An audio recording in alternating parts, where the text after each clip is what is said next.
Selling lies and buying time, killing people next in line. Lower class and social slime, they don't matter. Genocide, sick from water, sick from air. Making money, they don't care. Caesar shit, force of air. Fuck them back, it's only for they bomb. They shoot, they kill, they massacre, rape. They burn the kids, no one makes countries. Lie to your face, fight and die. Cause God forgives.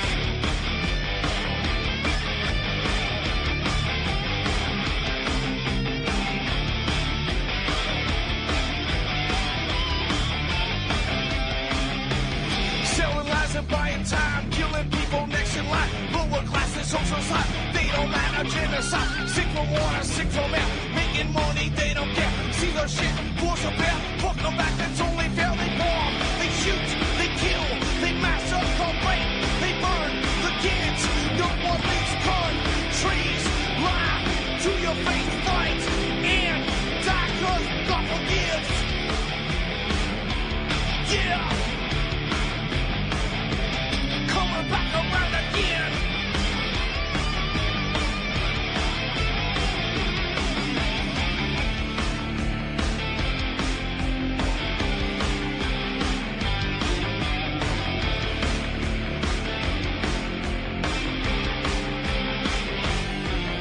Yeah.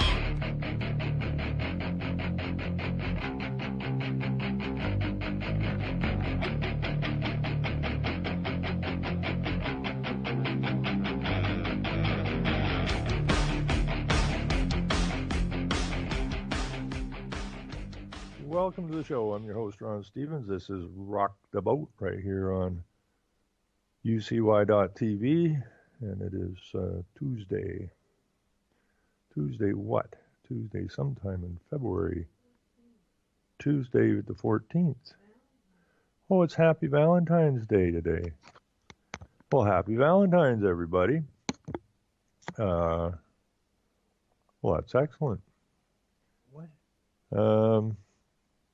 Anyways, Why is my show running? we have I find this interesting. There's a story here about a cabinet minister in Ontario. What the fuck is going on? So Ontario Cabinet Minister Michael Gravel says he was diagnosed with depression last year and has been struggling with a feeling of uneasiness that I have not been able to shake. That's what he says. A feeling of uneasiness. Well, you ought to have a feeling of uneasiness. You're destroying the province. You're destroying the men and women in the province. Anyways, Cabinet Minister Michael Gravel is temporarily stepping aside from his Northern Development and Mines post to fight depression. The veteran MPP for Thunder Bay Superior North said Monday that he was diagnosed last year and has been struggling with that feeling of uneasiness that he ain't been able to shake. That is his moral compass I don't rising know if I'm up on in air or him. not. Why am I hearing one of It my ain't shows? depression. It's the realization of what he's involved in. I guess that depressed him. He don't know how to deal with it. And he's uneasy about it. And he ain't been able to shake it. Well, if you Why? stood up on your soapbox and opened your fat frickin' mouth and started telling the people what the hell your so-called government is actually up to, you might not feel so uneasy. You might not feel depressed. Anyways, Premier Dyke Kathleen Wynne appointed Municipal Affairs Minister Bill Morrow, also from Thunder Bay, to handle the portfolio, while Gravel, who battled cancer in 2012, takes time to heal. It takes great courage to speak publicly about mental health challenges. I want to wish Michael Gravel a speedy and complete recovery, the Premier said in a statement. I know that everyone at Queen's Park will have him in their thoughts and will be rooting for him. Of course, nobody at Queen's Park has the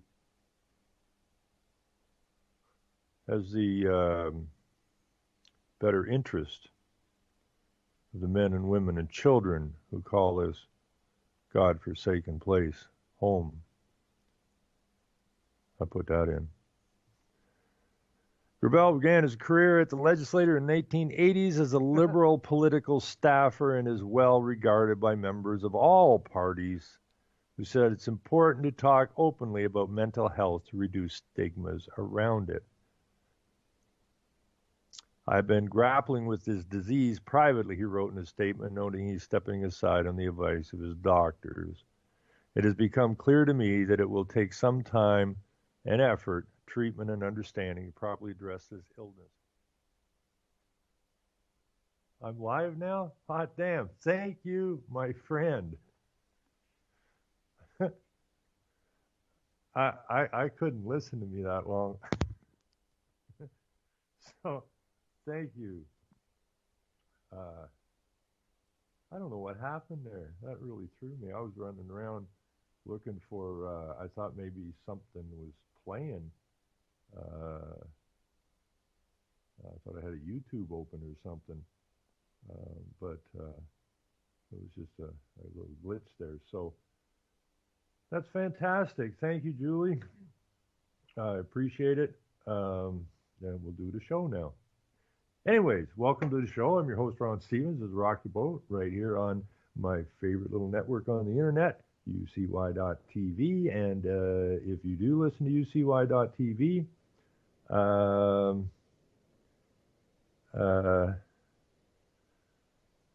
I would like very much for you to spread the word.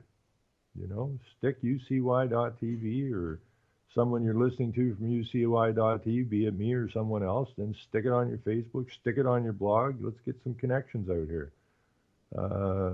We need some new blood in here. I know the shows are growing. I know the interest in UCY is growing, and that's a good thing because it's a very well-run network. There's always going to be odd technical glitch from time to time, but they always work them out quick. And what I really like about UCY.TV is they're very professional. They have it set up so that as soon as the broadcast is over, in automated form, it goes up in the archives, it goes up onto YouTube, and so you have the option of listening to the rebroadcast, not the rebroadcast, but the broadcast, any time of the day, anywhere. If you listen to a show that interests you, grab the link, either to the YouTube or the archive link, and pass it along to your friends. This is how we get things done. This is not just entertainment. We got a job to do here. We got a hell of a pile of people to wake up, and we have to participate somehow. And so if people can do that, it would be greatly appreciated. And people are getting ticked off. We talked a little bit last night about the sanctuary cities, and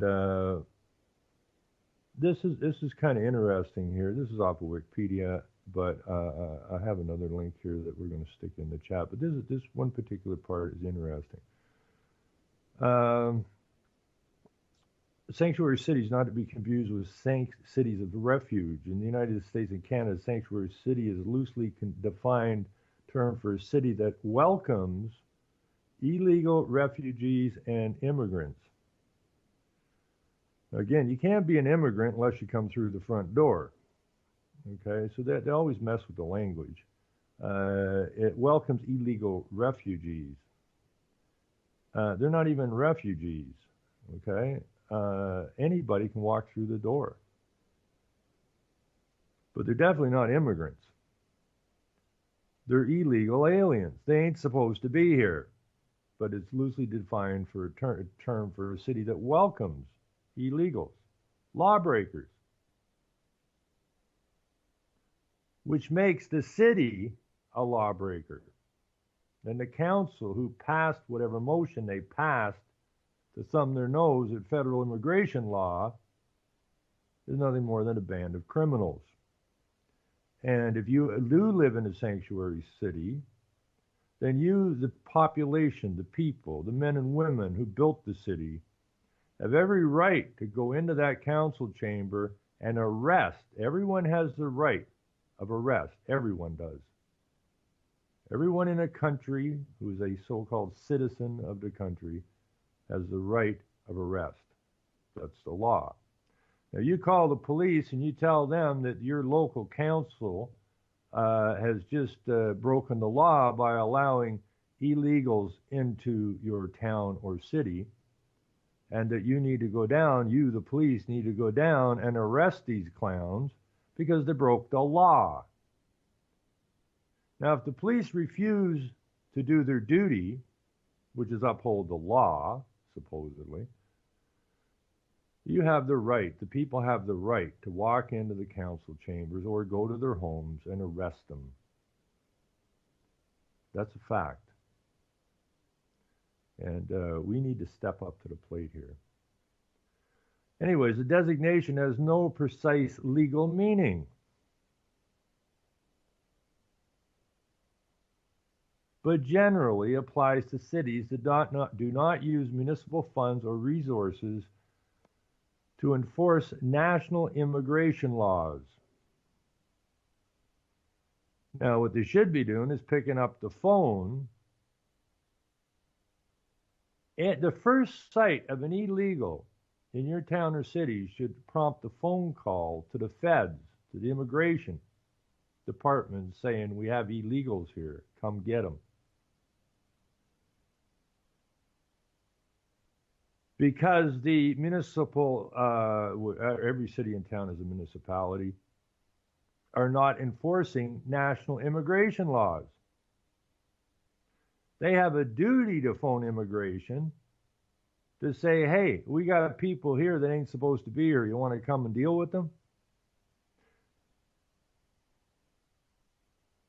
And this is a kicker. And may forbid their police or municipal employees to inquire about a person's immigration status or share such information with immigration enforcement, and by ensuring that all residents have access to city services.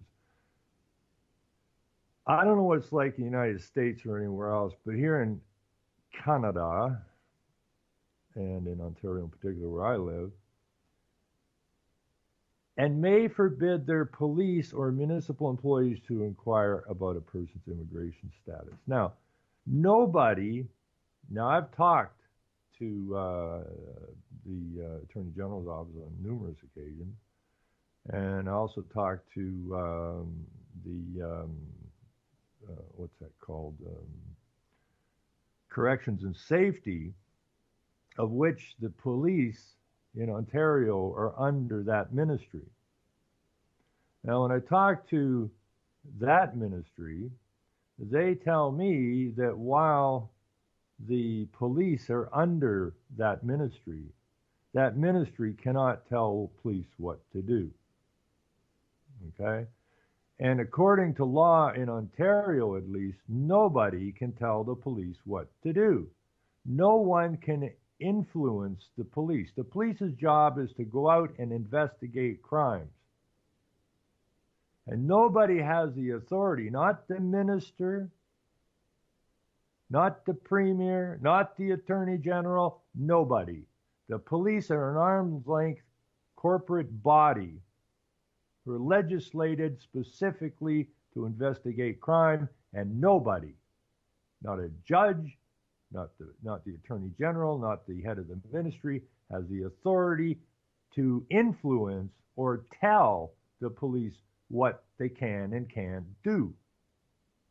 But it says right here, and may forbid their police or municipal employees to inquire about a person's immigration status. Now, perfect example of this is when the police showed up at my place, a whole whack of them, when I phoned the CAO, which is the Chief Administrative Officer, and these are the guys and the gals who run your municipalities, your towns and your cities. It is not your council.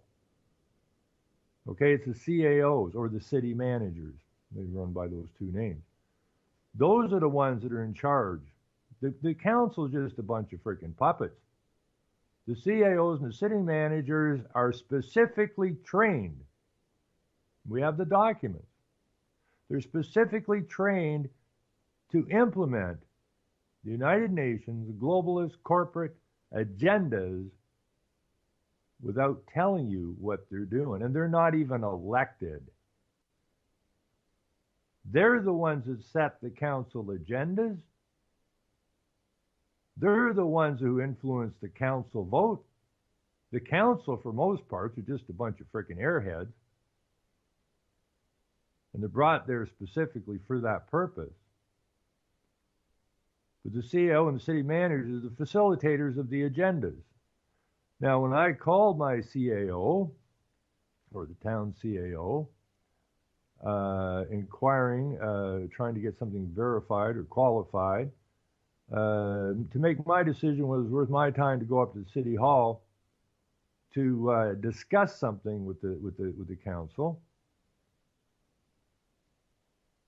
I wrote him a note, and I said, you go and get this verified for me, and you call me back by 11 o'clock the next morning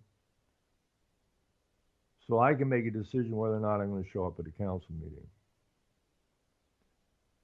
Now, between 10:30 and 11 o'clock, I tell myself, oh yeah, I got to call Murray if he doesn't call me by 11.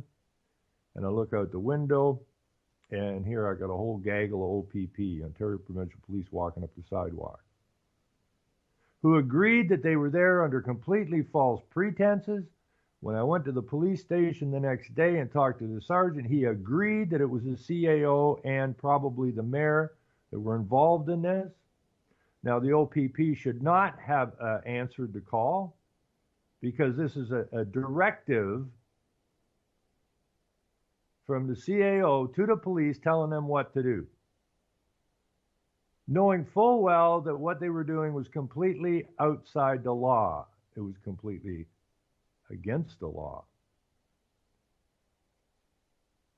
Now, when I tell the staff, the sergeant, I said, well, you need to make some, send some tickets out here. Oh, well, it's just a misdemeanor. It's not a misdemeanor. Okay, you guys conspired together. You knew you were coming here under false pretenses, which means you shouldn't have been here. But you did it anyways. And this is what's going on here. It is against the law for anyone in the government to tell the police what to do or give them directives. Yet it goes on. And this is what's going on with these sanctuary cities and towns. Because you see, the city contracts with the police. It's a contract. They hire them for their services. And the police are a separate corporation. So this corporation called the city is hiring that corporation's men to keep the law, to uphold the law. And that's what the police are supposed to do, uphold the so-called law. But here we now have the city telling the police not to uphold the law, and that makes every city councilor that voted in favor of that motion a lawbreaker. It makes the police who turn a blind eye lawbreakers. And we have got to hold their feet to the fire. We cannot allow this to continue. So people say, well, what can we do? You can do lots. You can do a hell of a lot. Get on the horn, phone your town council. Like last night, I got to send a thing from Duck about his town, Kingston. You get on the horn and you phone up your mayor and you phone up the CAO and you say, if you pass this motion, you sons of bitches are all going to court. We will not stand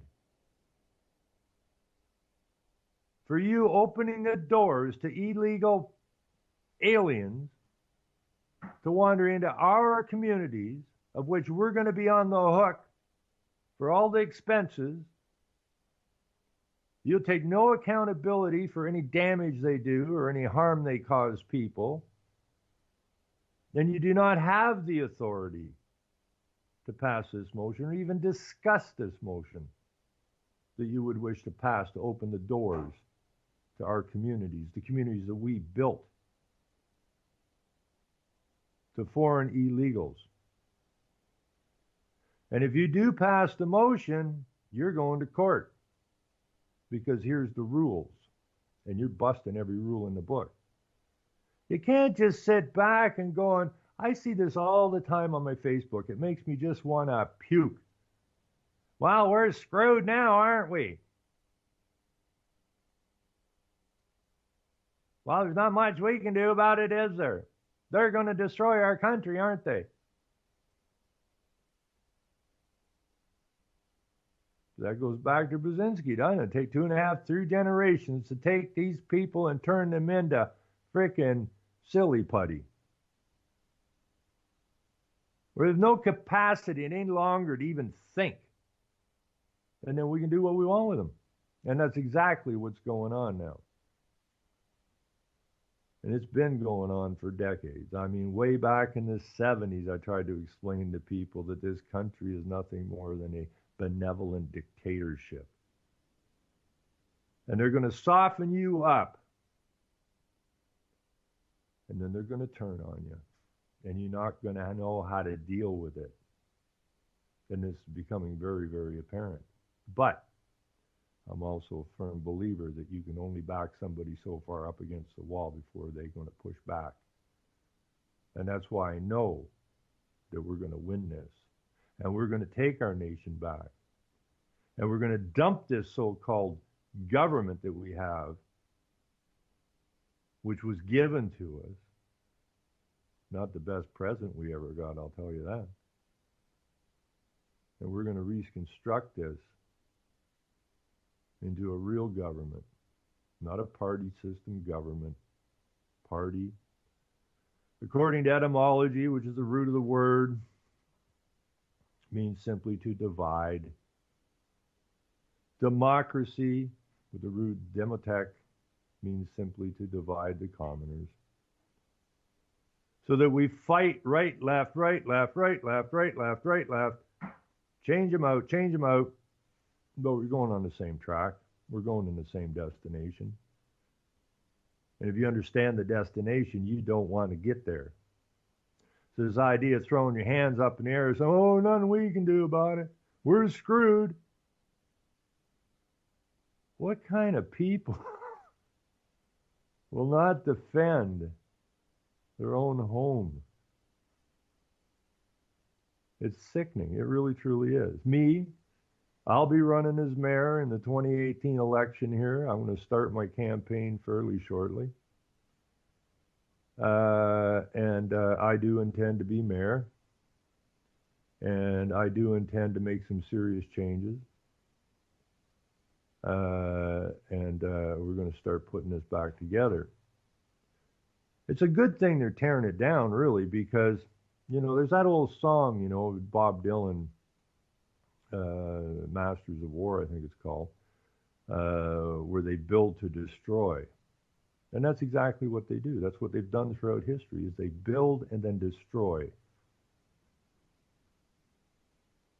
And they're in the process of destruction of the West now.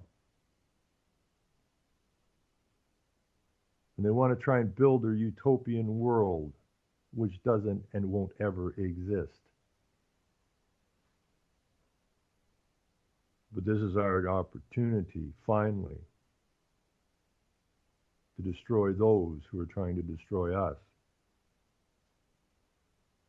Now we got to step up to the plate, and we got to get real damn serious about this. And again, I'm not into violence. You take a swing at me, I'm going to come right back at you.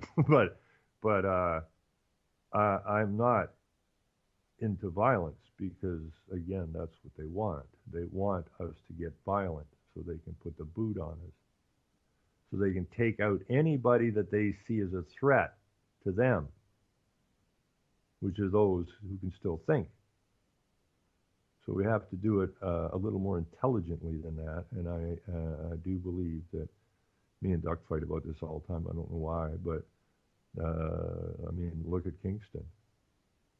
Look at Kingston. Kingston, Ontario. Old Fort Henry. a big fort right on the St. Lawrence River to protect us from invasion. Now it's a tourist thing. But there sits old Fort Henry as a beacon to our will to defend our lands. It's a tourist attraction. Meanwhile, the military, who used to be at Old Fort Henry, but now are on a military base, are moved out of their housing in order to accommodate the invaders. Talk about the boat being upside down.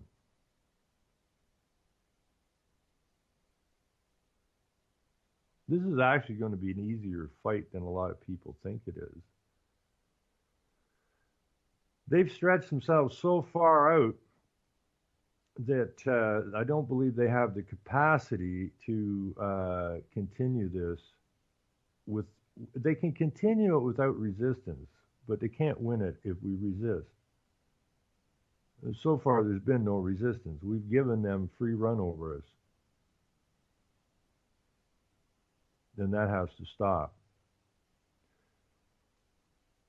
They're filling up our legislatures and our town halls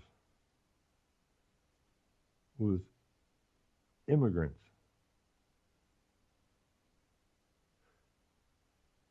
Who have a desire to change the way we live.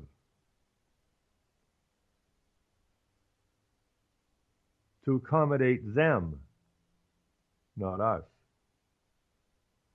And so therefore, if you do not have the capacity to throw your hat in the ring for $100, $200 for mayor, then you have no right to complain. You are part of the problem. You are not part of the solution. It's that old maxim that you will either affect politics or you will be affected by it.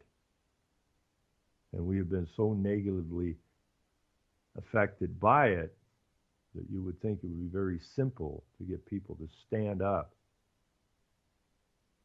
and get out and bang doors and explain to people what the hell is actually going on and why it is you're going to run for council or mayor or whatever. There's too few people. You know, you think about it. I live in a municipality, 12,000 people. I think we got, 7 councilors maybe?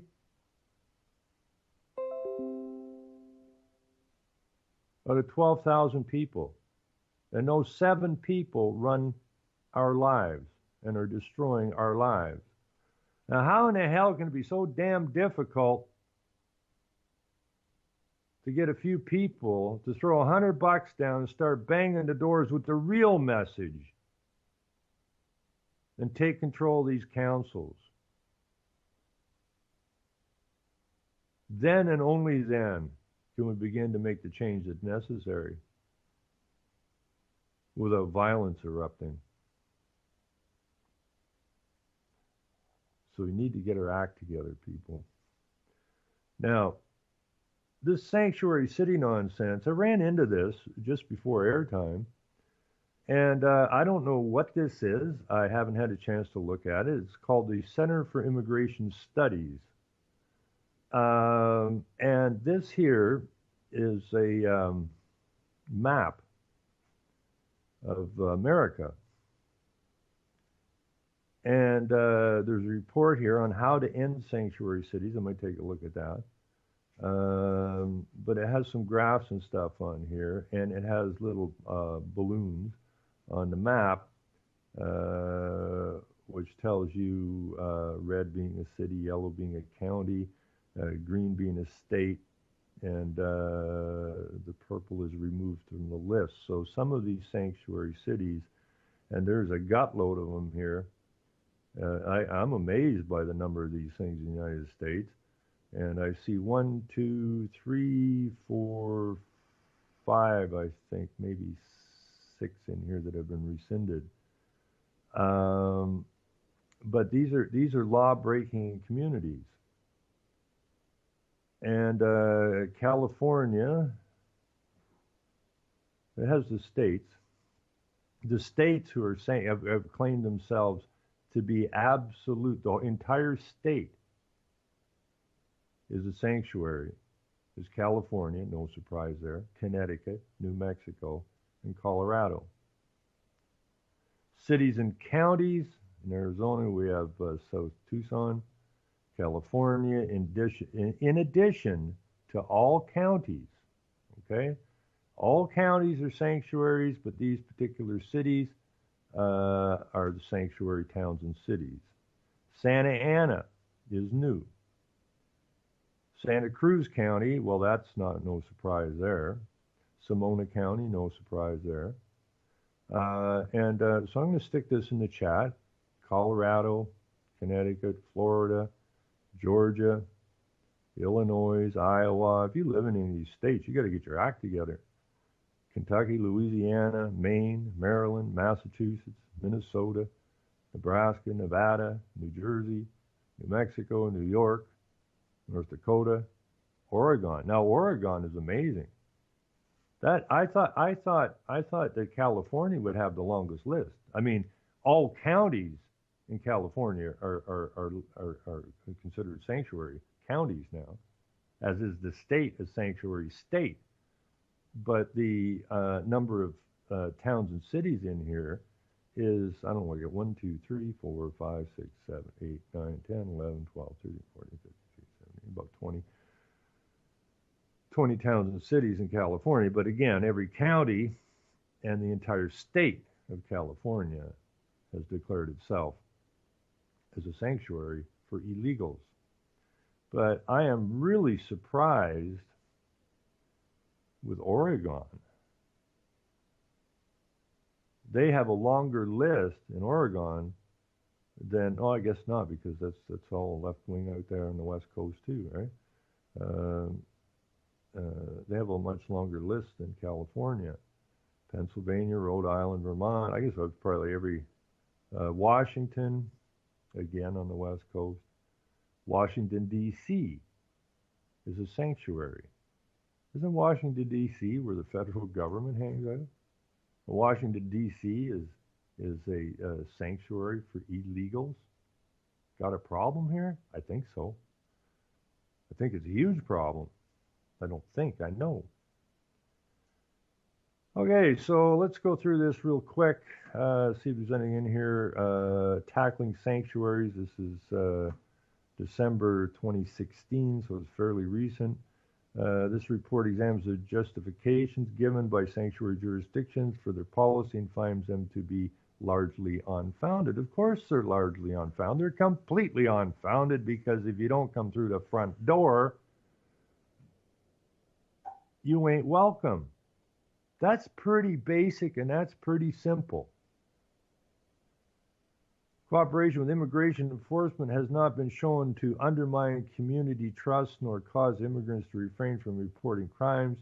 There are better ways to address issues of access to police assistance without obstructing enforcement. Simply cooperating with federal immigration agencies does not turn local officers into de facto immigration officers because federal officers make the decisions on which aliens are targeted for deportation. Now we know by the number of illegals already within the borders of the United States is huge. So we already know that the feds have turned a blind eye. It says here, U.S. immigrant population hit 42 million in 2014, so I guess that's a high point. But I'm going to spend too much time on this. I mean, I'm going to put it in the chat, and if I will probably be putting this thing into my Facebook, not right now because I'm on air, but I will afterwards, which is Rock the Boat Radio Facebook, I guess. And if you're just listening, this is, if you just put in Center for Immigration Studies, Sanctuary Cities, I'm sure you will get this particular website. And it's well worth taken a look through. Again, I don't know exactly who these people are. I haven't had a chance to look into it. But there's what I see in here is some really good information that people can use. What is a sanctuary? Different people and groups have different definitions of a sanctuary. Sounds like gender, doesn't it? And there's a spectrum of such policies across the nation. For our purpose, a sanctuary is a jurisdiction that has a law, ordinance, policy, practice, or rule that deliberately obstructs immigration enforcement, restricts interaction with federal immigration agencies, or shields illegal aliens from detention. In addition, federal law includes two key provisions that forbid certain practices. One that forbids policies restricting communication and information sharing, and one that forbids harboring illegal aliens or shielding them from detection. So the laws are in place.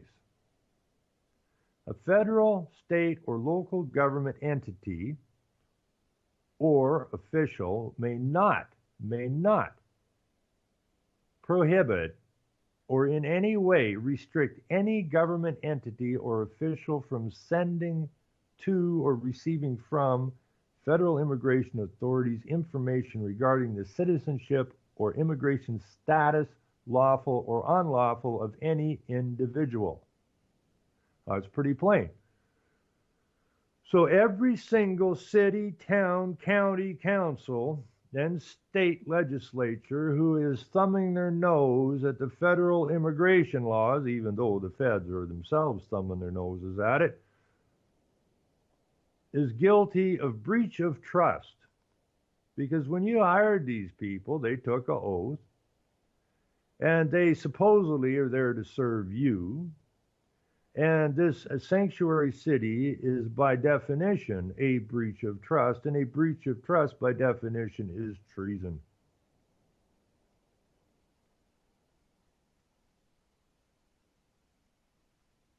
And we need to bring that to their attention.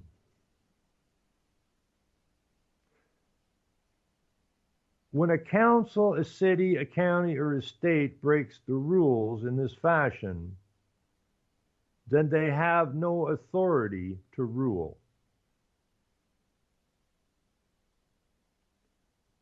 And therefore, you have every right to withhold your property taxes. See, it's against the law to do harm to someone. Now, if they allow these illegals into your neighborhood and now your taxes are going up in order to pay for the illegals' existence, their health care, their education, probably their housing, and so on and so forth. And that's coming from where? Out of your pockets. And that causes you harm. To cause someone harm is against the law. So these people are definitely lawbreakers, and they need to be held accountable. You do not fear these people. Okay? We need to make these people fear us. And that is something we have failed miserably on. We have allowed them to run roughshod over us for way, way too long without holding them accountable. They have elections every 4 years, so people just wait it out. We can't wait 4 years. This is how they take us down: right, left, right, left, right, left. 4 years here, 4 years there, 4 years here, 4 years there. Stomp, stomp, stomp, stomp, stomp. I mean, a lot of people have come to the conclusion to quit voting altogether because it doesn't matter who we vote for. It's always get the same garbage. Well, of course you do, because those right, left boots are attached to the same corporate body. And that corporate body is marching us to a destination you most definitely do not want to arrive at. So, anyways, I'm going to put this into the chat, the sanctuary cities here, and they're apparently doing a walk along the Canadian border. It says here, there's a link here, the Canadian border tour 2017 in Canada, and I haven't really had a chance to look at that either. But I'm just going to throw this map in here, and it's cis.org/sanctuary-cities-map. That's a hyphen in there? Yeah, hyphen map, if you're just listening. But I'm sure if you just put in Center for Immigration Studies, Sanctuary Cities, you will get to this site. And again, I'm going to put this up on my Facebook. So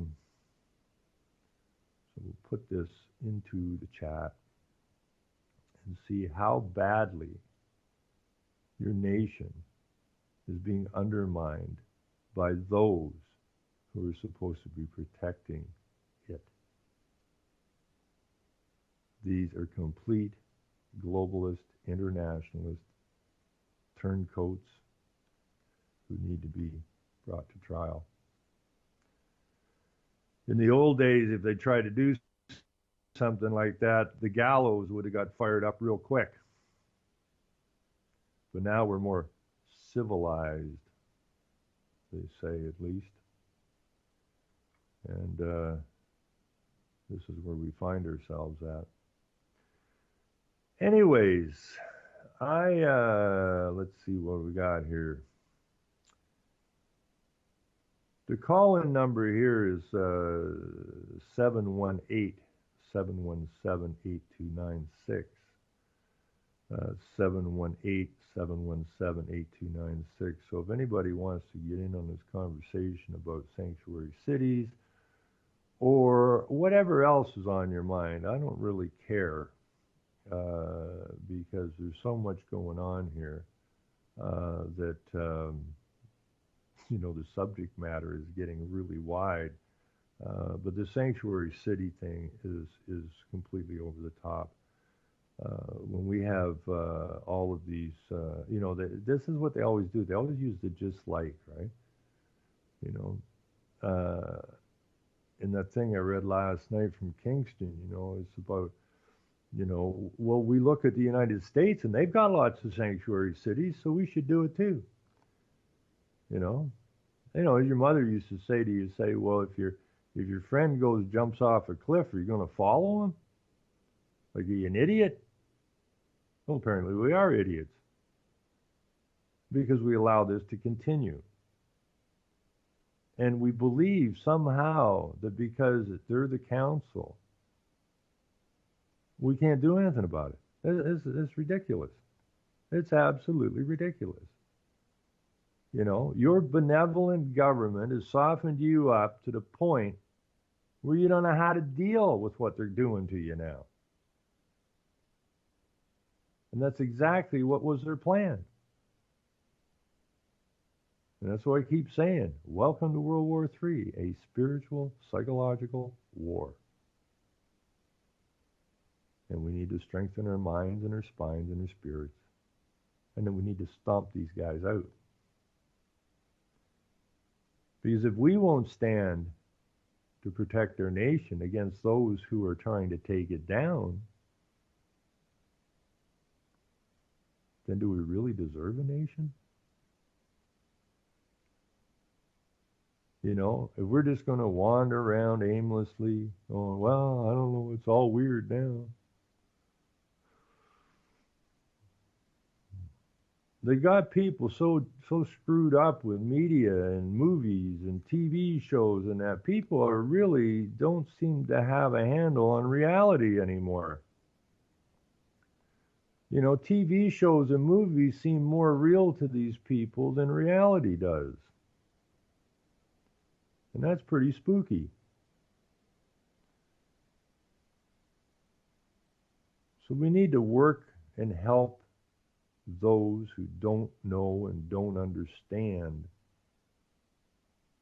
We need to work with them. We need to help them. We need to help them understand what's going on. I mean, most people have no clue why they're allowing all these vaccinations to be shoved into themselves and their children in particular. Well, they just say we have to do it. Well, that's it? No questions? Well, we don't want to get in trouble, so you stole a child. You know, I was reading some stuff about Thomas Paine yesterday, and I should put that in there too, because I didn't get through all of it.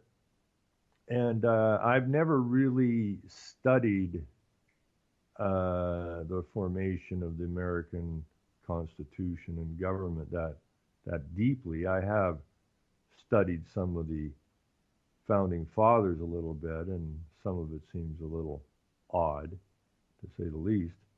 And it looks pretty much like Canada, where we were given responsible government, of course, responsible government, not having the legal or the dictionary definition of the word responsible, meaning it's flipped, and we are the responsible parties, not the government.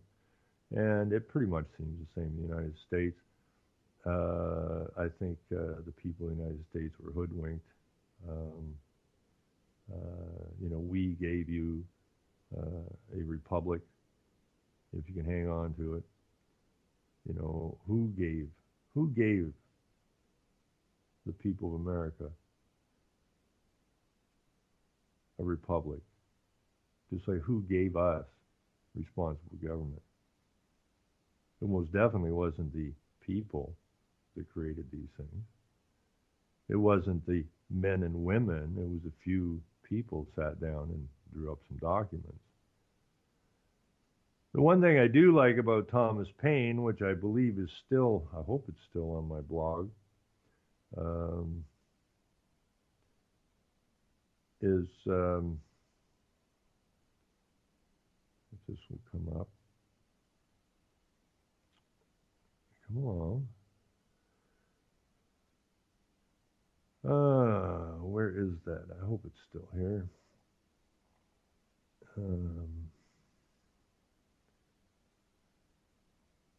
He who does not offend cannot be honest.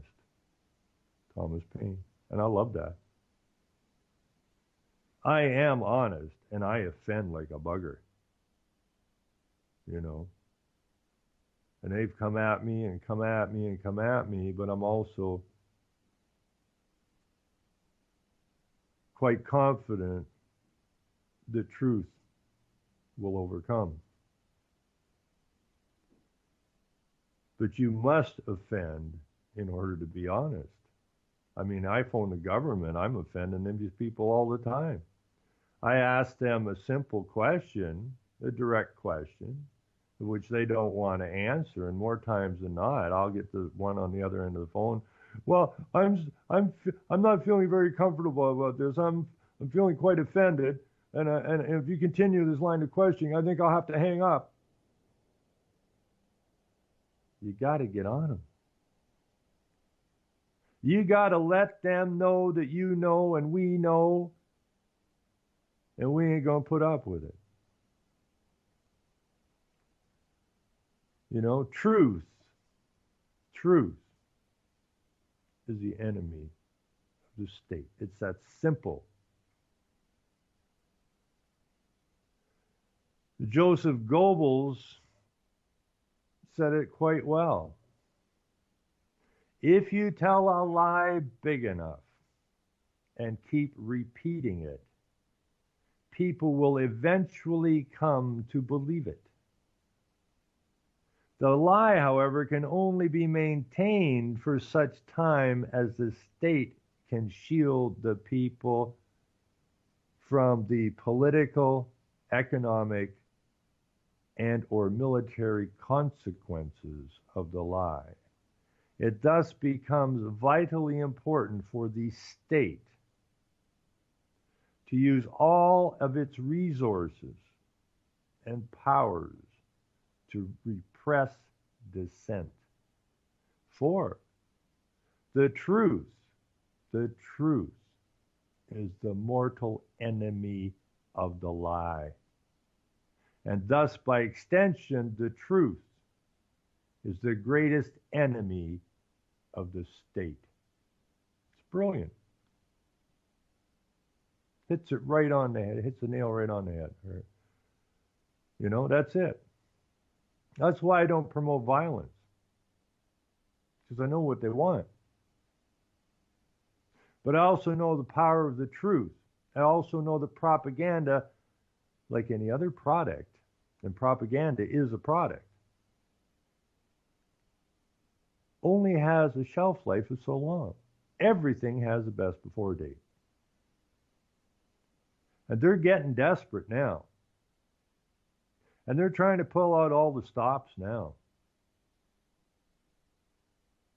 You know, we've been running around here in chaos, a slow chaos, for decades and decades and decades.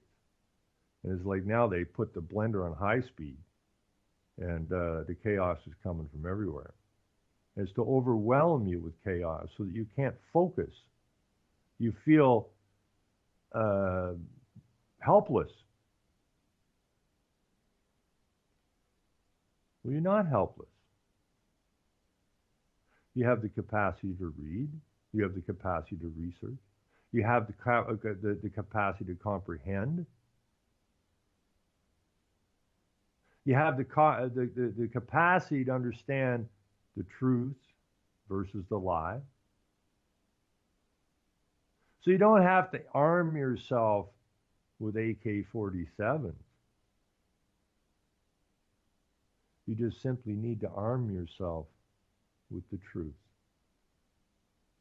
And make the truth the biggest, most powerful virus to ever infect the state. And the state will get very ill. Because it cannot fight the truth. It can try to put it down. Those little sparks of truth popping up all over the place, they can try to extinguish those. Reminds me of what George Hunt said. All he'd been trying to do since '87, when he finally tripped over the truth, was just trying to light some sparks, hoping to start a fire. And he's absolutely correct. An overwhelming fire of truth that consumes the lie.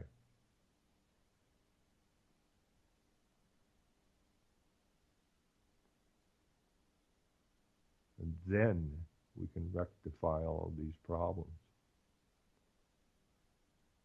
There's all kinds of good, intelligent, thoughtful people in our nations. We just got to gather them up. You can put out a spark before it starts a big fire. But once that fire gets rolling,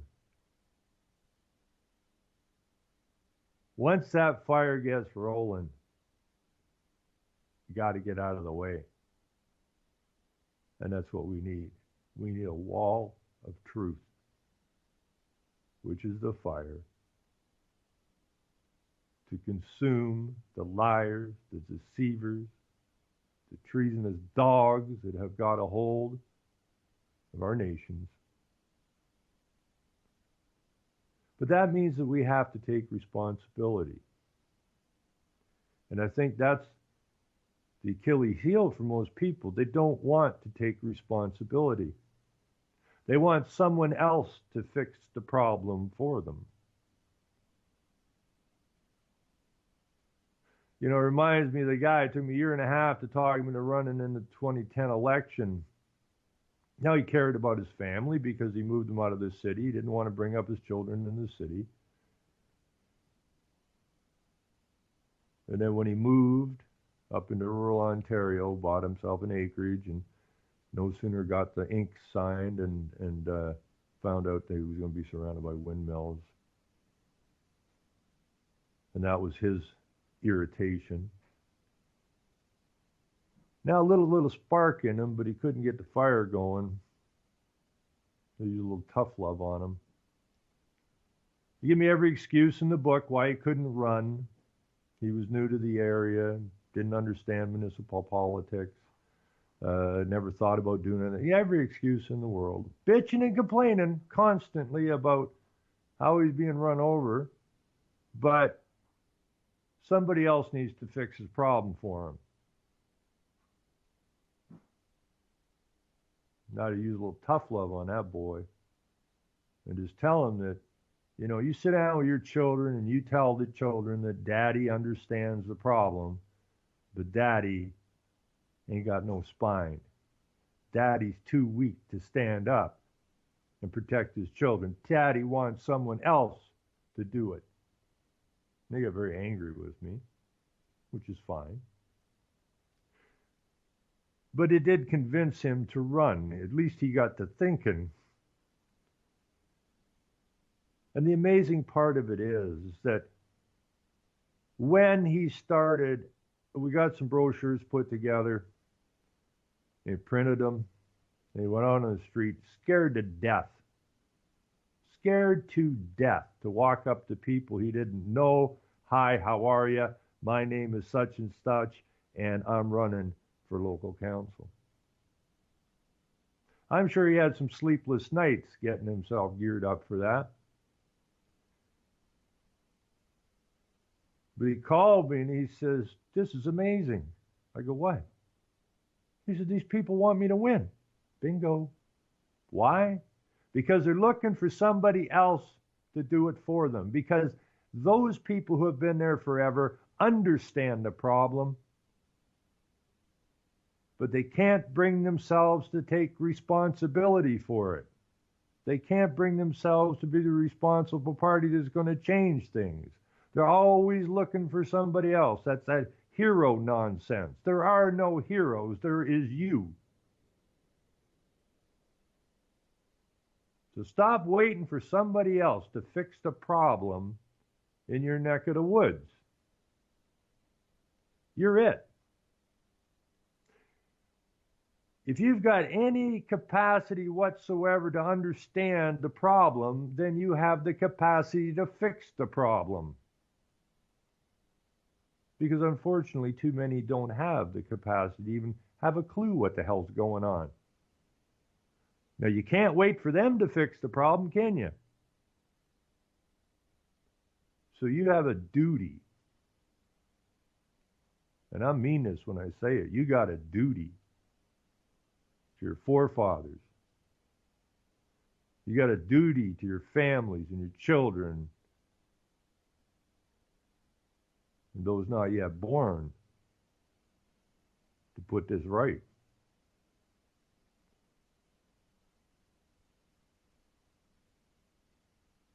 You know, go look in the mirror. You're the answer. You're it. You're the answer. Everything you see in the mirror there has the capacity to do something that you don't think you have the capacity to do because you've been worn down, beat up, educated, and pretty much held in the child position. It's time to man up. It's time to become responsible. It's not about shooting. It's not about mass violence.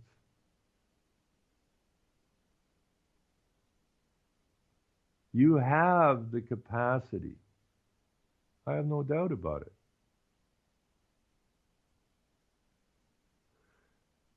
You know, it's like someone goes down to the river or down to the lake, and they stick their toe in there and they go, damn, that's cold. And somebody's already in there swimming around and they says, you know, come on in, the water's fine. What are you, nuts? It's freezing. Nah, once you get in the water's fine.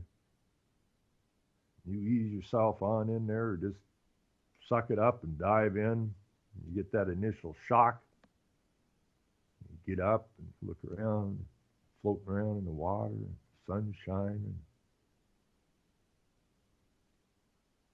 you become accustomed to the water that you thought was too much to deal with.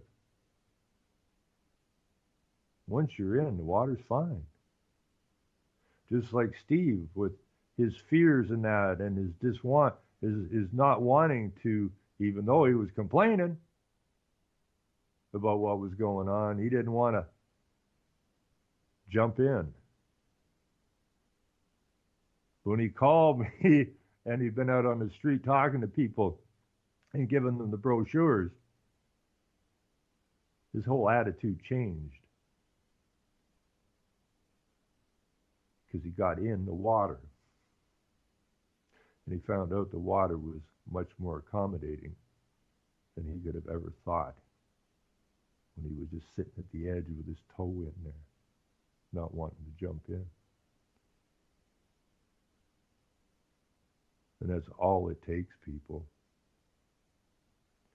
And I'm speaking from experience because when I ran in the 207 provincial/state election,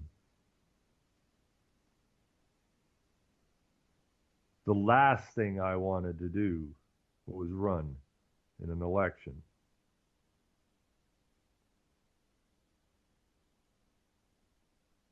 And it's one thing I am so happy that I did. So I found out just how ridiculous these candidates are. They have no mind. These are some of the stupidest people that you're ever going to deal with.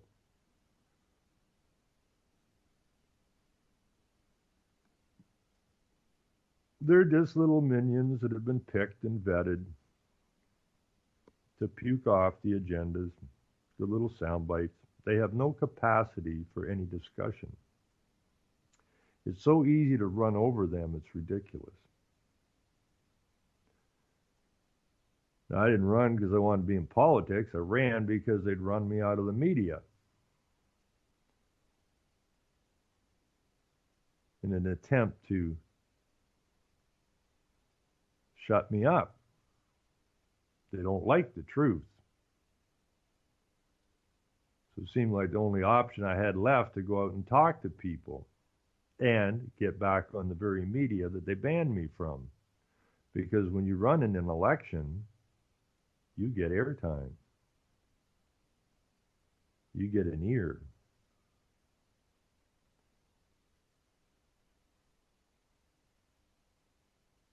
So, you know, I saw something in the chat last night. I guess that's why I'm yammering on about this today, about you know, I'm preaching to the choir kind of thing.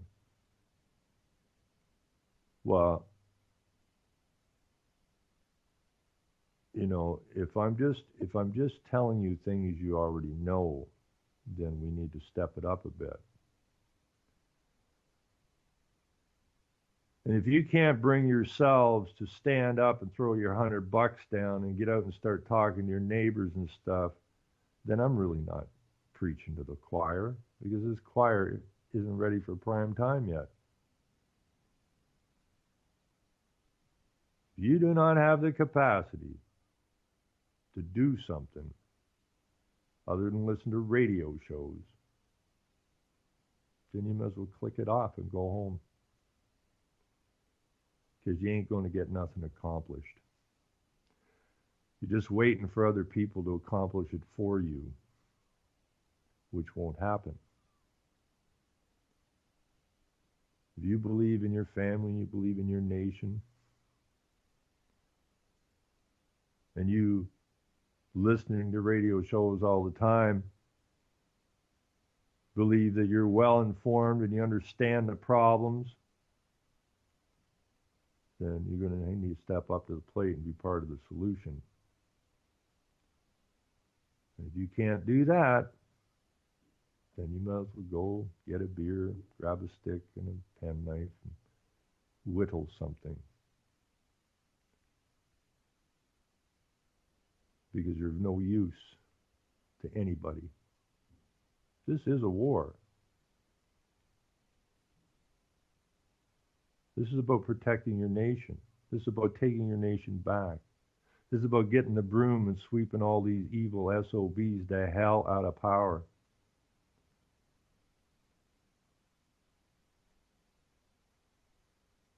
This is about getting rid of all this chaos that's been going on for so long, these destabilization programs. We need a proper knowledge system, not an education system. Educate a dog, train a dog, and build a knowledge system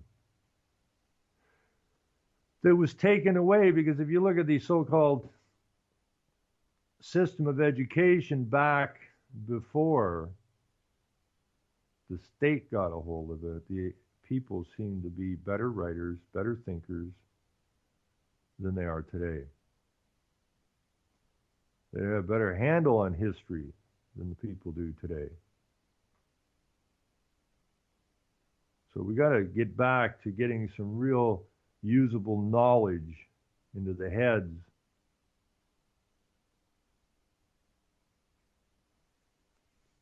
of the young people. We need to re-engage the elderly.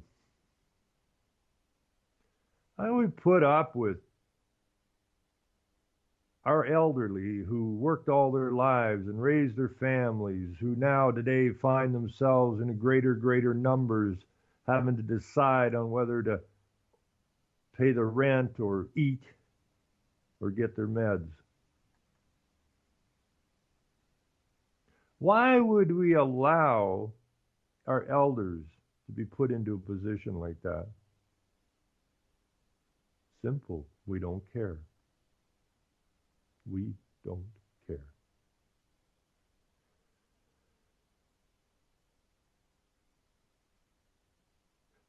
You know, a few days ago I was at the grocery store with my wife, and I don't know why they built it there. It's on a stupid hill, the parking lot, and I come out, and there was an old lady, 2 canes, pushing a cart up the hill. People walking by her like she didn't exist.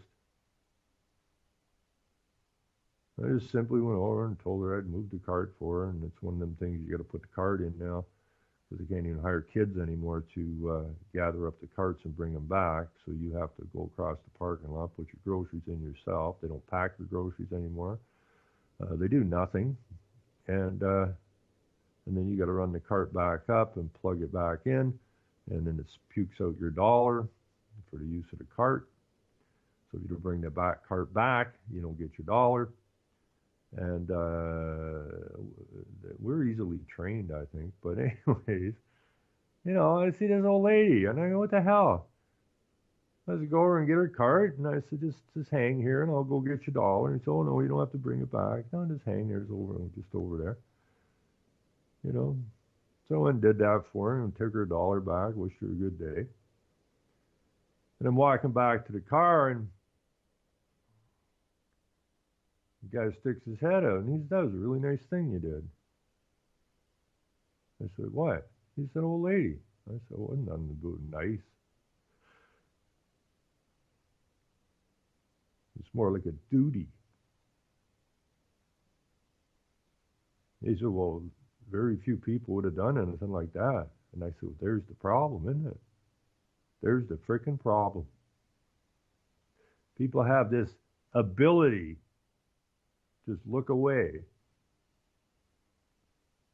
Oh, somebody else will do it. And that's the whole problem. Somebody else isn't going to do it. Somebody else isn't going to fix your town or your city. Somebody else is not going to make sure that the knowledge that's going into your child's head is real and not just propaganda to turn your child into something they want, not something your child should be. Well, somebody else will do it.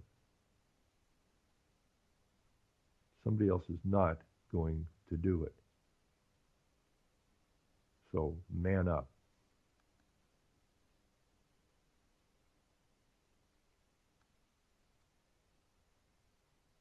Now, God, I get preachy, eh?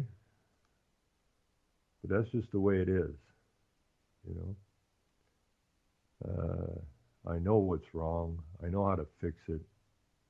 And I find it very irritating when people keep saying, well, there's nothing we can do about it. Well, then go stick your head up your ass till you die. Right? Nobody's asking you to pick up a gun and go to a foreign land.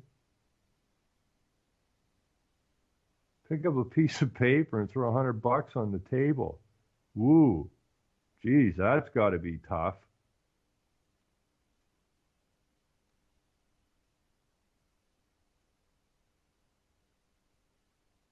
Need some passionate people running here.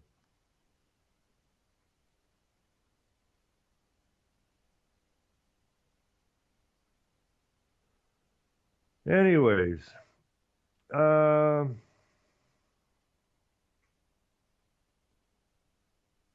we going to talk about here?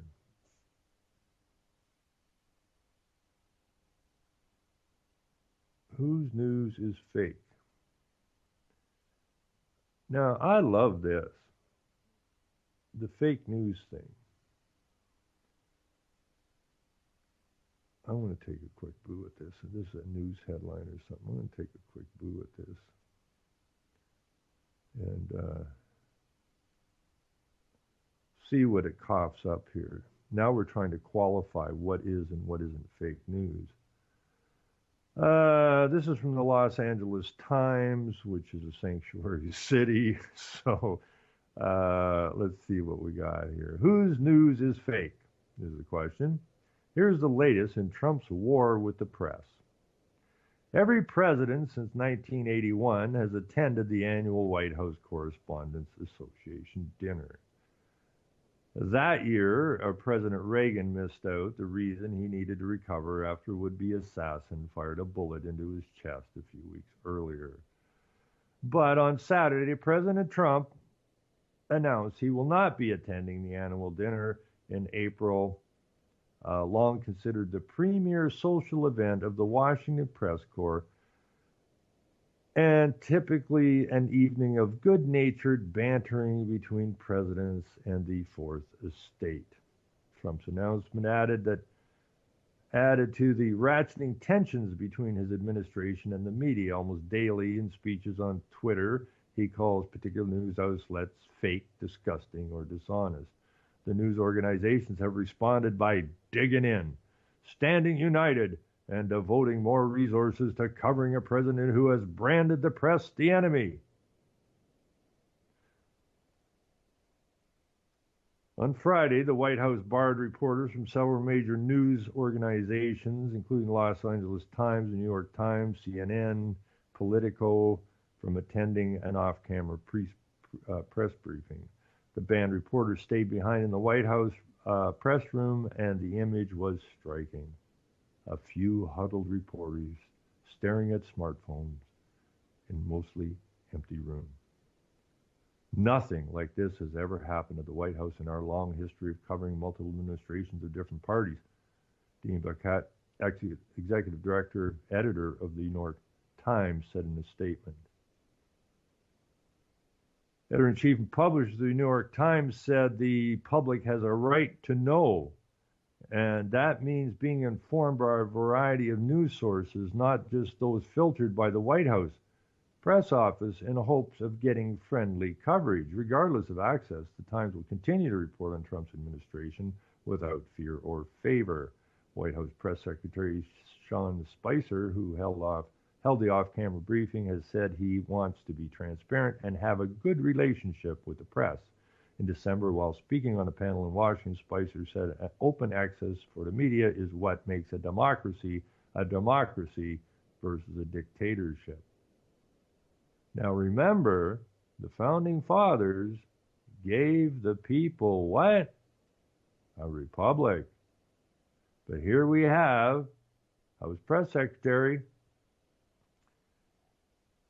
saying what makes a democracy a democracy. Well, what is democracy? Demotech. And what is that? It's to divide the common people. Oh. versus a dictatorship.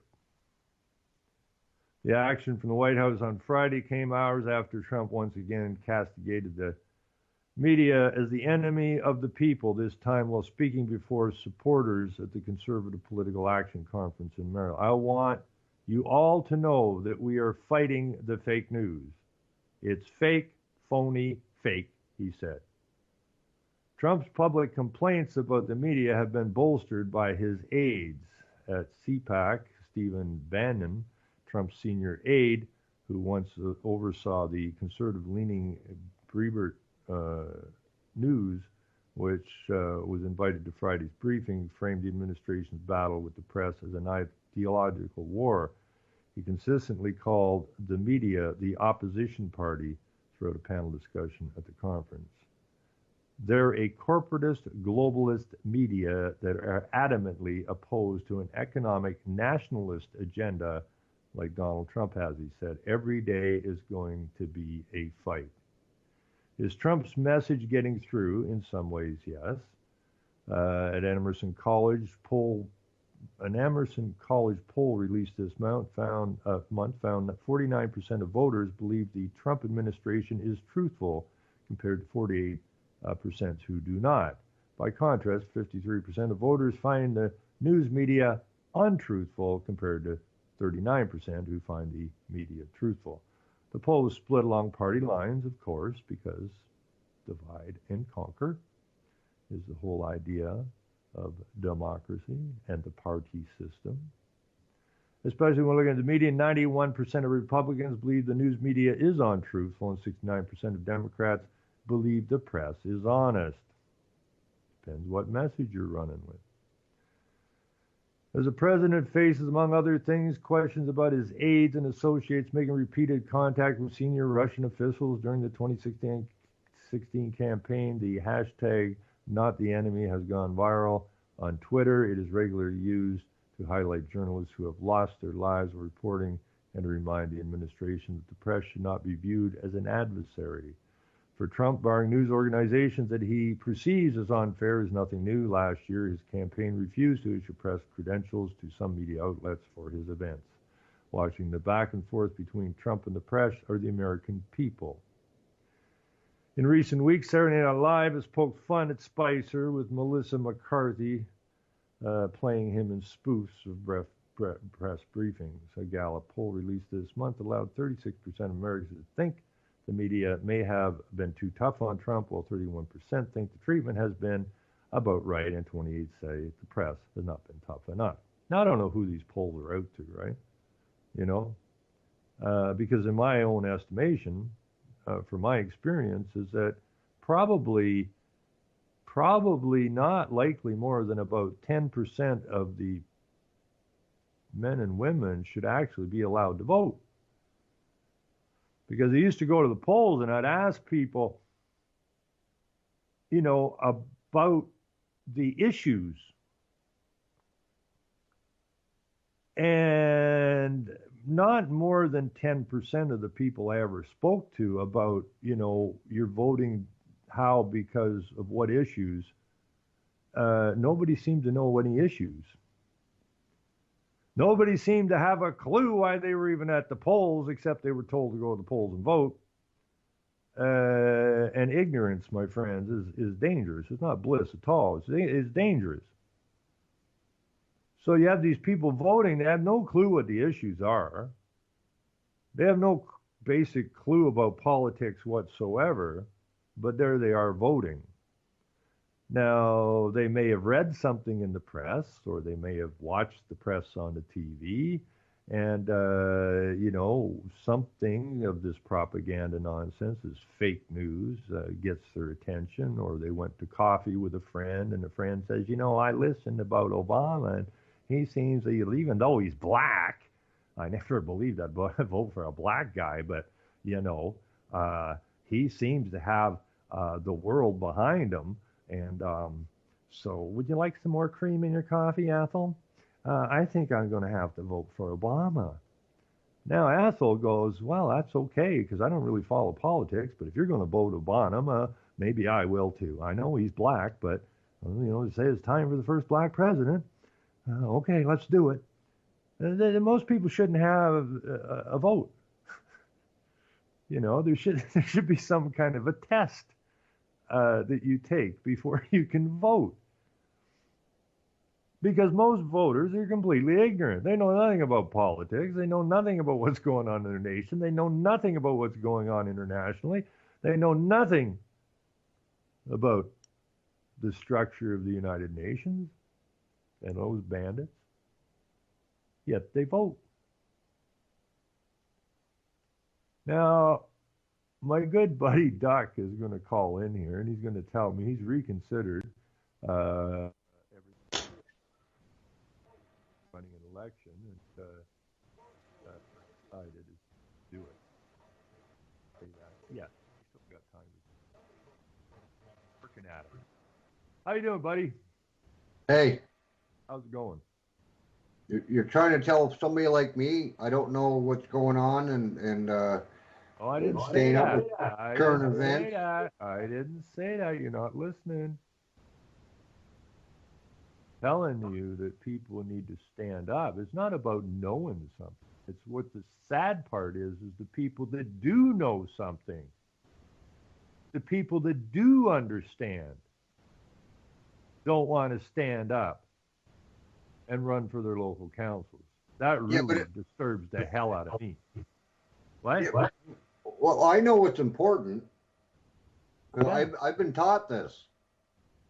It's the economy and jobs. Really? That's what I've been told my whole life. So now I know that. That's what I vote for. Like, I want a better economy. I will become the mayor of this town just simply by. And I will parrot that till the day I die. What? Economy, a better economy, and jobs. I want more jobs. Well, Will you give me a job? You got a job? We need more green jobs. We freaking ridiculous. They got a job That for me? freaked me out. That freaked me out, man. And it's my fault. I think it's my fault. Jules probably had this geared so that if I had problems getting in today, it would fire up, right? The rebroadcast. So, I was looking at the clock and it was like, 11:58. And I got looking at that immigration link that I just popped up. And I was just running through it quick. And it's okay. It's 11:58. The music starts at 1 or at noon. And I've got like 2 minutes after that. So I'm good here. And I got looking at this thing, and I looked at the clock, and it said 12:02. I went, oh shit! So I fired in, and because I haven't ready to go, and probably got in there a couple seconds late, which triggered the rebroadcast,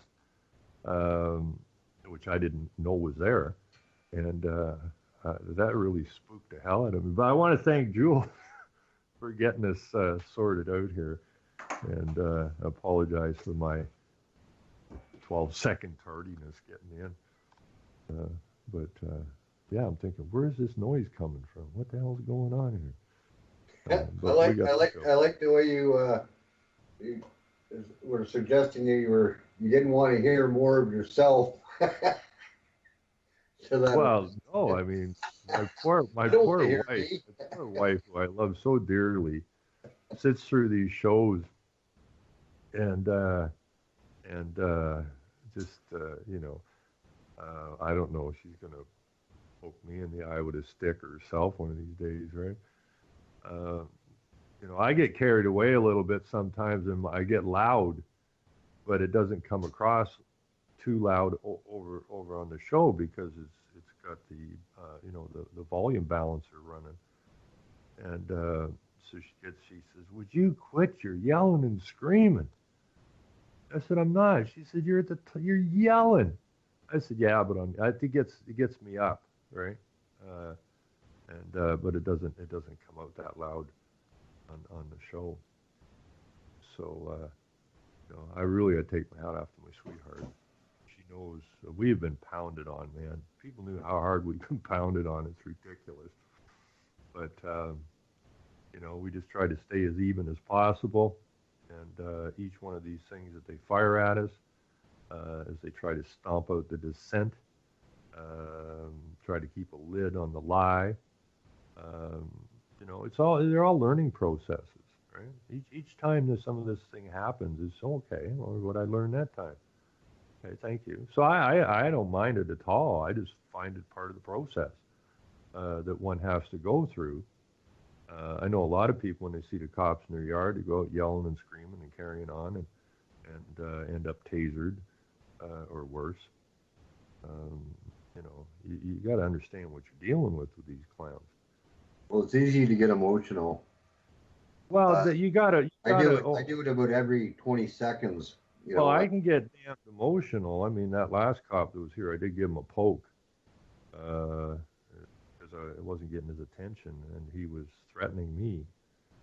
So I had to kind of smarten him up a little bit, and he eventually got in his car away. But no, I mean, I will stand my ground, but I know how these guys operate, and it is psychological, it is spiritual, and it's about truth. When they know you're on the right side of things, they tend to back down on you. They tend not to come at you as aggressively because they know you're right. Well, in some instances, Ron, they tend to come at you harder because they know you're right, and they want to bury you. And I've had it happen to me, my friend. I mean, I had the chief of police follow me around with his hand on his gun, but other than that, you know, I don't take that too seriously. But when they know you know what you're talking about, and they want to elicit a response from you that can get you into trouble, and you don't give it to them. Exactly. That's why we don't go. That escalates what they do to you, because they never give them what they want, and it screws them up. They don't know how to deal with it. You know, you go in there and you get aggressive and you get them worked up. Me, hi, how's it going? How's the family? You know, what? It just throws them. They don't know. They're not smart enough to deal with any of this stuff. You know, there's, you know, it's like that. It's like that comedian said, right? When she got pulled over by the cops, the cop comes over, he's all jacked up, right? You know, I pulled you over. C+ average, right? Because that's why, or no, they say, you know why I'm standing here? So she says, you know why I'm standing here? And she goes, I don't know, C+ average. And I don't recommend you say that to them because but it's the truth. It's the truth. I mean, you do not have high IQ people running around sitting in these police cars all day with a gun strapped to their head. They're not high IQ people. Which makes them... On purpose. What? On purpose. Yeah, absolutely on purpose. By design. They're easy for the bosses to put the fear into them, and it's easy for them to demand that they do what they're told. And they get a hell of a paycheck too. For what they do, it's an amazing paycheck. I mean, here in Ontario, I think its base salary is $100,000, yep. Give or take a few $1,000, plus overtime and all the rest of the stuff, and the benefits and yada yada yada. You know, these people, most of them. How are you gonna deal with that, Ron? Like, because you know, years ago, I really got deep into this about thinking about how many people are being paid by us as opposed to how many people are paying the people that are paid by us. And in my town, I did a pretty close guesstimate at about 70% of my town is paid by the government. And I really had a hard time wrapping my head around that. How could that be possible? Actually, my brother-in-law and I were speaking about. And you know, okay, I'm sorry. I just wanted. No, it's just in the same vein. I didn't mean to cut in on you there, but it's interesting because me and my brother-in-law were discussing this, I was sitting in the work truck and talking this, and he kind of sat down and worked it through as well. And he came up with basically the same numbers you did. About 30% of the people, about 70% of the people are feeding off 30% of the people. And those 70% are voters, and they don't want to lose their job. And that's what's unfortunate about that is you know what that means. I mean, it's going to be the status quo. Well, it has to be broken. It has to be broken because, but there's a lot of dissent within a lot of these government ranks now because some of them. Well, yeah, because they're seeing their bosses getting bigger and bigger checks, and theirs are getting smaller, or they're not even running with inflation anymore. So it all boils down to the. But at the same token, you're correct. They say, well, and it was set up this way because the government employees want to be government employees, and they will do whatever and vote however is to their advantage, not realizing that your province is $300 billion in the hole. So this ain't going to work out good if it continues. But no, it's true. I mean, when you have 70% of the people feeding off 30% of the people, this ain't going to last long, right? It can't continue. The one thing I like about guys like you and me, we're very good estimators. We're very good with numbers because we have to be. We have to make allowances for weather and time and transportation and good employees or bad employees or whatever in order for us to do a job. And so I find that construction guys in general, or guys that are running things, tend to be able to sit down and look at a bunch of numbers like you did and come up pretty damn close without spending $1.2 million on this research project. Comes up with the idea that 70% of the people are feeding off 30% of the people. You sat down at your kitchen table and probably hammered that out in an hour.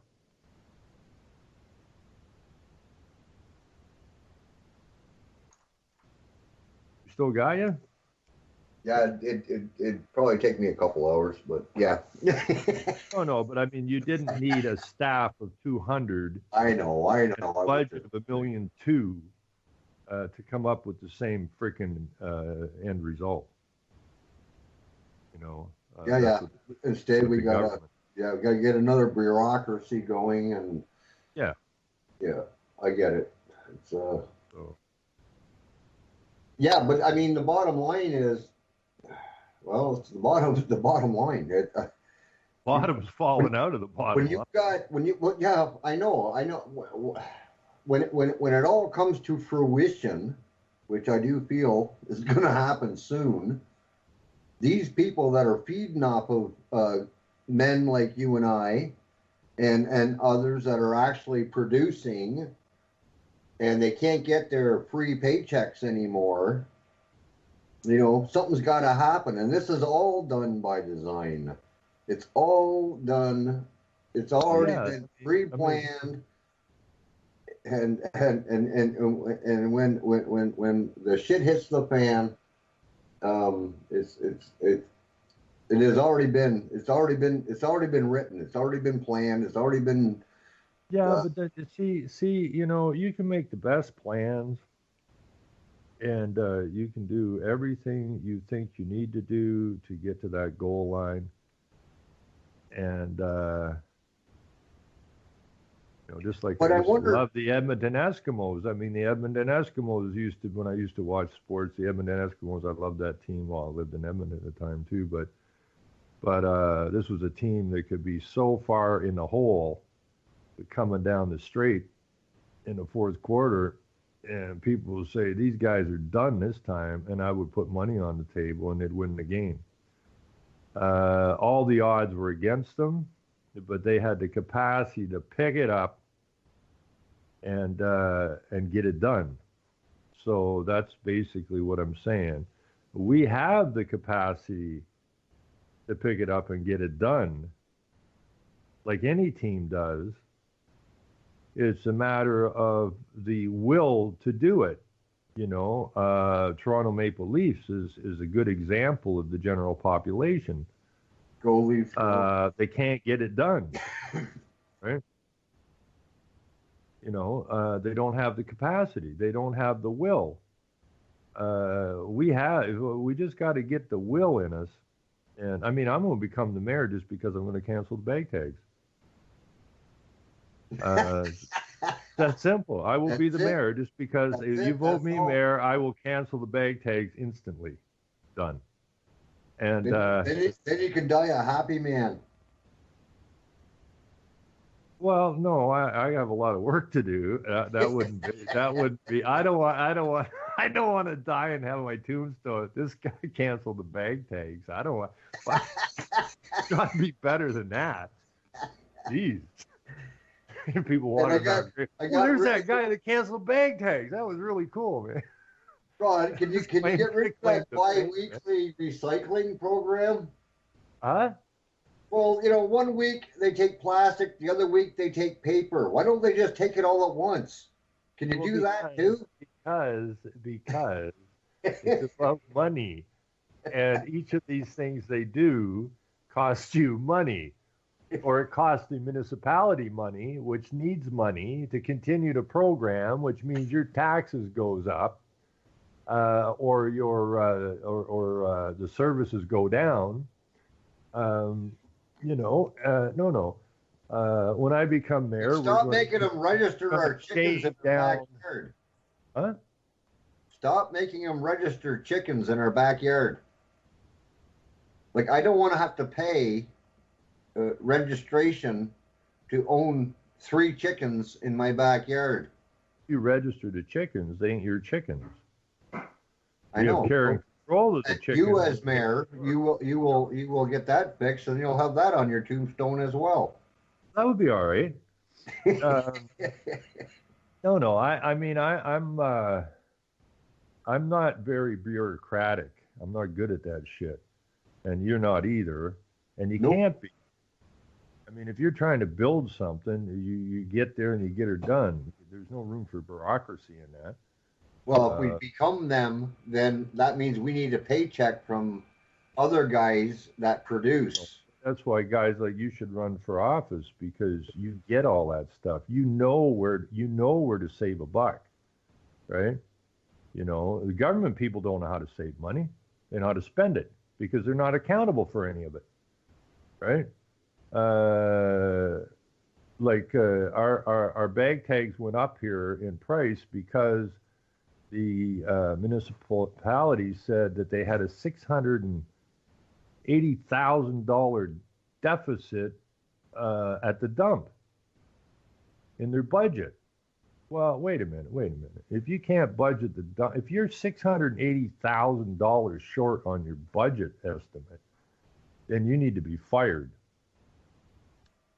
Okay? Because, I used to do a lot of estimating, and I said, like, if a company hires me and I'm constantly $1 million or $10 million out on big projects, I ain't going to be around long. But if you're a government, then you can blow it out the window. But what they do the same. It's the same as the unions do, because I worked for a union once for a short period of time, and I said, this is nuts. I was in the city of Calgary. I said, what the hell are we doing here?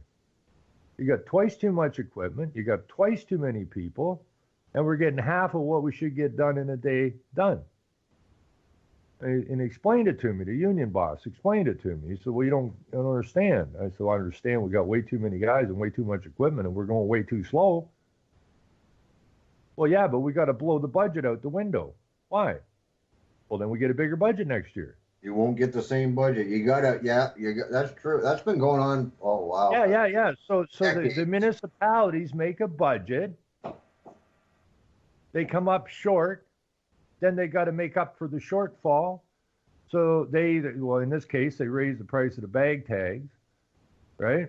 So it's all about them continually figuring out ways to get into your pocket, not to be efficient, Okay. The other problem with these municipalities, and you should check out Kingston. Go ask Kingston. I imagine that thing is huge. I mean, I'm in a little community of 12, or a municipality, 12,000 people. Now we have, I think it's 26 billion last. Well, that was couple before years ago. One of the councilors said we got $26 billion in the budget. Okay. And the other account is 100 million. Well, wait a minute. You got 100. You're sitting on 126 billion dollars, and you're putting our taxes up. What the hell's going on here? So the amount they have has got nothing to do with the budgets. The budgets are the budgets for that particular session or that year. That has nothing to do with how much money they got. So, but that 100 million is that damn CAFR account, right? Which is investment money because it's a corporation. So they're taking your money and they're investing on their behalf, right? That's why these guys get good pensions and shit. Okay? You funded it. You know, our seniors are out there, can't afford their pills or their rent or their hydro or their food. Got to make a choice. But these people that put these old people in these positions are working on a good pension. They're invested. I forget what did I hear? 80% of the stock market is government funded. Okay, and who funds the government? You do. So where's your cut? Oh, wait a minute. We're only accountable, right? We're not receivable. We're just accountable. But we just pay, and they live on. I mean, if most people knew that this municipality's sitting on I'm sure it's like at least $130 million by now, then why in the hell did our bag tags go up in price? Well, because the budget on the dump was short. Well, who's the idiot that estimated this dump budget and come off missing by $680,000? It's only a little wee dump. It's a tiny little dump. How do you blow this by 680? This is going to be easy. I'll be the next mayor, and we'll go from there. But we need as many people as we can get to run, because you get these. I mean, everybody's complaining about these Marxists, these leftists, and all this. These are the people that are running your town councils. You're not going to expect something good to happen unless you get these clowns the hell out of here. The only way you're going to get them out is to get in the ring. You know, that's the easy solution. Yeah, but the solution now, Ron. See, there you go. No, the solution now is whoever gets into office, I will email them a letter. I will hold a protest sign. Well, a protest sign does nothing. They love protest. My point is they're just, it's status quo again. They're nobody's. You gotta bust the status quo.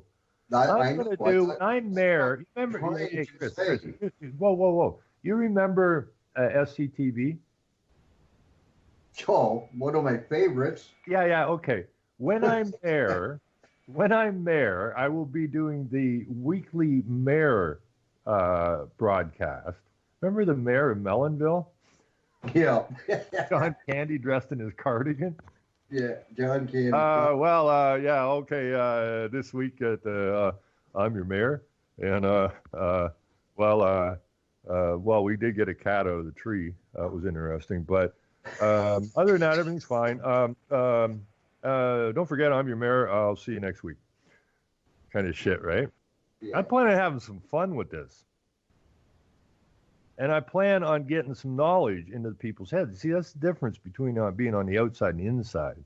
Once you're on the inside, you have control of the information streams. And this is all about getting knowledge to people. That's why we do these radio shows. That's why people run websites and so on and so forth, is to try to get usable knowledge to people, and trying to encourage people to do research and stuff like that. But it is painfully obvious that standing on the outside of the castle wall with a picket sign or pitching rocks at or writing letters to these dicks is not going to accomplish. And history proves it doesn't accomplish anything. And you know, we all know that the purpose of this deal is to take us down. Well, why would we stand outside on the street and watch them take us down? That makes no sense at all. It makes no freaking sense.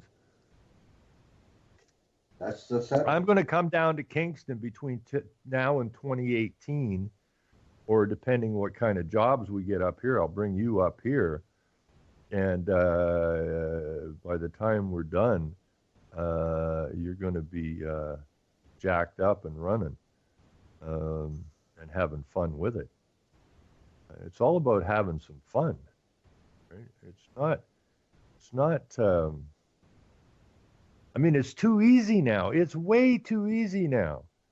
Hi, how are you? I'm running in the election, and I just want to ask you a couple of questions about what you're happy about and what you're not happy about. Are you happy with the electricity bill?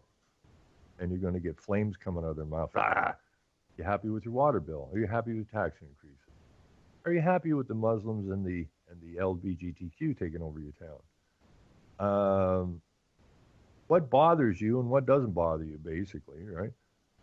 And they're going to go off. They're going to go off, and they're going to get going. And well, I like your analogy, Ron, about jumping in the water, because we've all done it, eh? We've all done it's that. totally understandable, because you go, geez, I don't. You dip your toe in and you go, that's pretty cold. Then you just go in full bore. And I did that my whole life. I just went in full bore. Like, okay, it's gonna hurt. But then once you get in, hey, that's not so bad. And that's a good analogy. You know, the way you use that, you got to use that more.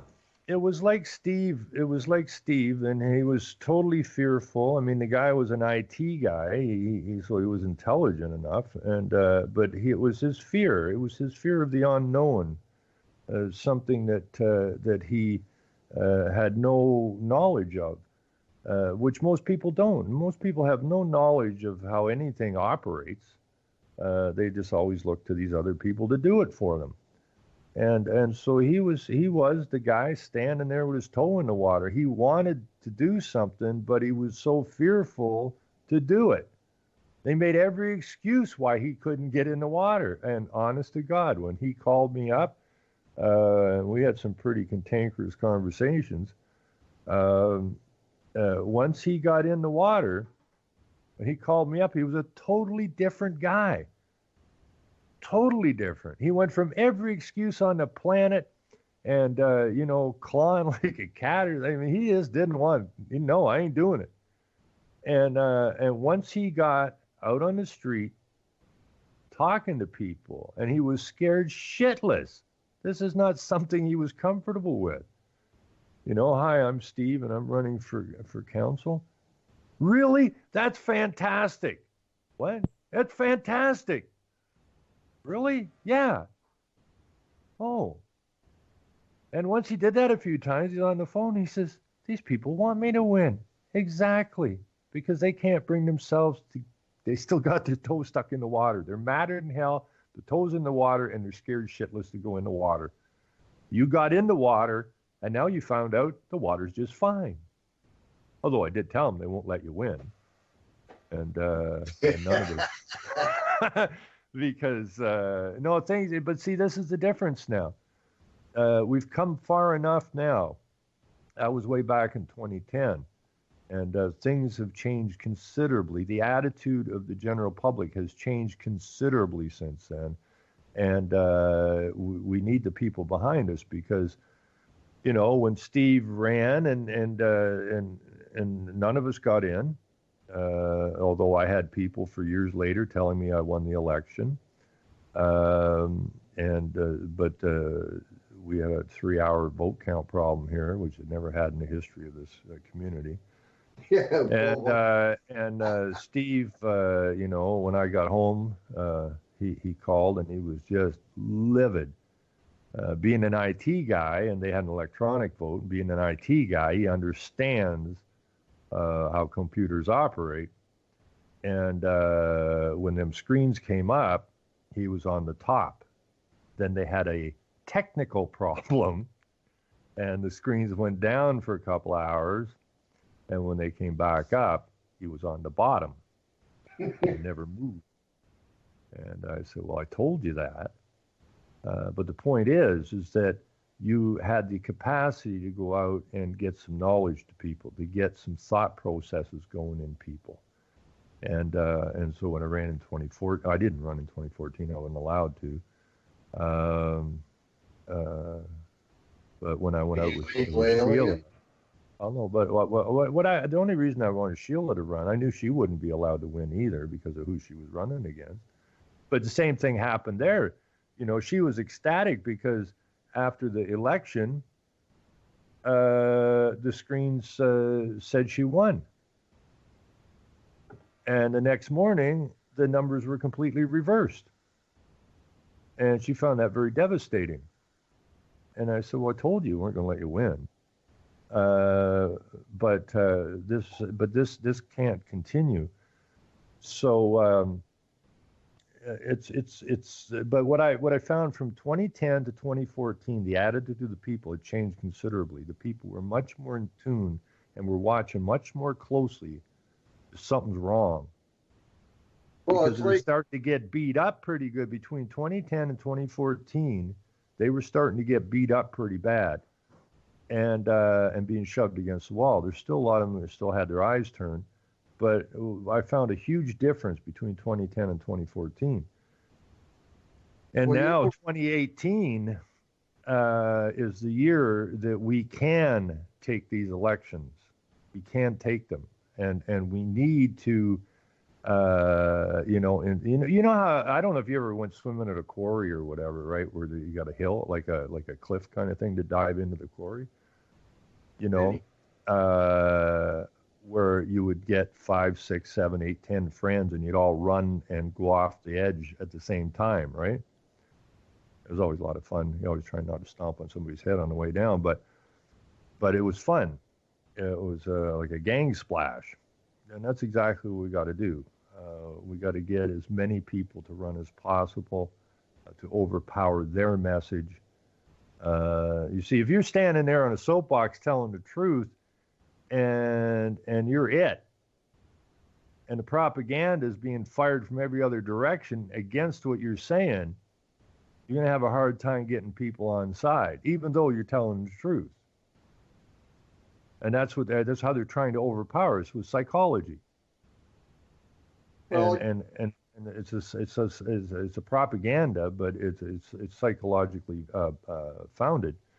And so, you know, one guy going in to run, I mean, you think how much easier it is to run now. If you've never run before and you're nervous about it and this and that, you're not sure what the hell you're doing, and you're going up against these people that are going to try to denounce what you're saying. You think about how much easier it is to get 10, 12, 15, 20 people to run. Now you got yourself a team. Now you have support. Now you have a way to answer the questions that need to be answered. You have a way to gain the knowledge that you require. Okay, now you got a team. And your team's bigger than their team. Okay, now you just got to have the will to push forward. You will overpower their message. You will get majority. I'm telling you this. You will get majority vote.